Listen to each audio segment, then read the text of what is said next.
Hi hello friends, എല്ലാ കൂട്ടുകാർക്കും മൗനരാഗത്തിന്റെ പുതിയൊരു റിവ്യൂയിലേക്ക് സ്വാഗതം. അങ്ങനെ നമ്മുടെ രാഹുൽ കിടപ്പിലായിരിക്കുകയാണ്. നട്ടലൊടിഞ്ഞ് ഇനി ഒന്നനങ്ങാൻ പോലും പറ്റാത്തൊരവസ്ഥയിലാണ് രാഹുൽ. എന്തായാലും നമ്മുടെ സരയുമോളോട് പറയുന്നുണ്ട്, മോളെ ഞാനല്ല കിരണിനെ തല്ലി ചതച്ചത്, കിരണിനെ തല്ലിയത് അത് ഗംഗപ്രസാദ് എന്ന് പറയുന്ന കല്യാണിയുടെ ചേച്ചിയുടെ സഹോദരനാണ്.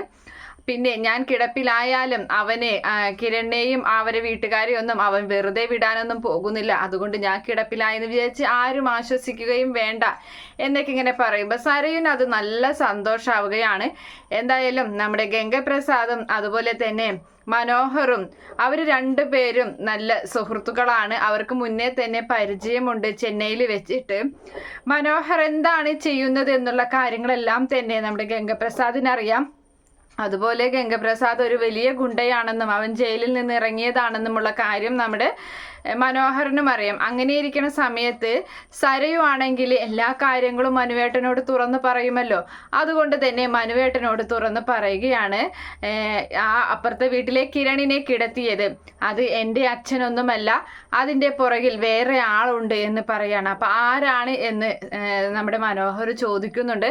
അപ്പം പറയുന്നുണ്ട്, അത് ആ കാർത്തികയുടെ ഏട്ടനാണ്, ഏട്ടൻ എന്ന് പറയുന്ന ഒരാളാണ്, പേരെന്തോ ഗംഗപ്രസാദ് എന്തോ ആണ് പറഞ്ഞത് എന്ന് പറയുന്ന സമയത്ത് മനോഹർ ഞെട്ടിപ്പോകുന്നുണ്ട്.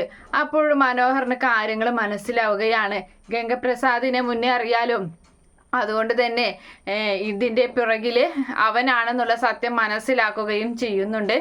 എന്തായാലും ഇതിനിടയിൽ നമ്മുടെ മനോഹറിനെ നല്ല എട്ടിൻ്റെ പണിയാണ് കൊടുക്കാൻ തീരുമാനിച്ചിട്ടുള്ളത്. കല്യാണിയൊക്കെ മനോഹറിനെ നല്ല രീതിയിൽ ചതിക്കാൻ തീരുമാനിച്ചിരിക്കുകയാണ്.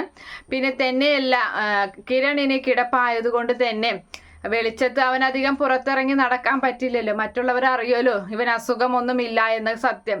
അതുകൊണ്ട് തന്നെ രാത്രി ആവുമ്പോഴാണ് ഭാര്യയും ഭർത്താവും ഒന്ന് പുറത്തേക്കൊന്ന് കറങ്ങാനൊക്കെ ഇറങ്ങുന്നത്, അതുപോലെ അമ്മേനെ കാണാനൊക്കെ പോകുന്നത്. കിരണും കല്യാണിയും അങ്ങനെ പോയി വരുന്ന സമയത്തായിരിക്കും ഒരു സ്ഥലത്ത് വിക്രത്തിൻ്റെ കൂടെ ഗംഗപ്രസാദും കൂടി ഇരുന്ന് സംസാരിക്കുന്ന ഒരു കാഴ്ച കാണുന്നത്. അപ്പോൾ ഗംഗപ്രസാദിനെ കണ്ടിട്ട്, അപ്പോൾ ഗംഗപ്രസാദ് ആണെന്നൊന്നും കിരൺ അറിയില്ലല്ലോ, അത് ജെറി ജോൺ ആണെന്നാണല്ലോ അറിയുക. അപ്പോൾ എന്താ ഇവരുമായിട്ടുള്ള ഇടപാട് എന്ന് കരുതി ആകെ ഞെട്ടി നിൽക്കുകയാണ്. അങ്ങനെ ആ സമയത്ത് പിന്നീട് നമ്മുടെ ഗംഗപ്രസാദിനെ, അതായത് ജെറിയെ സ്നേഹത്തോടു കൂടി തന്നെ കല്യാണി വീട്ടിലേക്ക് വിളിച്ചു വരുത്തുകയാണ്. കല്യാണി വിളിക്കുമ്പോൾ പിന്നെ വരാതിരിക്കാൻ പറ്റില്ല, ജെറി അങ്ങനെ വരുന്നുണ്ട്. അപ്പോൾ കിരൺ അങ്ങനെ എഴുന്നേറ്റ് നിൽക്കുന്നുണ്ട്. ഒരു കുഴപ്പവും കൂടാതെ നിൽക്കുന്ന കിരണിനെ കണ്ട് ജെറി ഞെട്ടിപ്പോവുകയാണ്. എന്തായാലും അപ്പോഴായിരിക്കും ഗംഗപ്രസാദ് താനാണില്ലേ എന്ന കാര്യം ചോദിക്കുന്നതും അതുപോലെ തന്നെ മനോഹറിൽ നിന്നും ആയ സത്യം മനസ്സിലാക്കുകയും ചെയ്യുന്നുണ്ട്. ഗംഗപ്രസാദാണ് കിരണിനെ കിടത്തിയത് എന്ന സത്യം കൂടി മനസ്സിലാക്കുകയാണ്. എന്തായാലും എല്ലാം കൂടി നല്ല ഒരു അടിപൊളി ഭാഗമൊക്കെയാണ് മൗനരാഗത്തിൽ വരാൻ പോകുന്നത്. Okay friends, bye, thank U.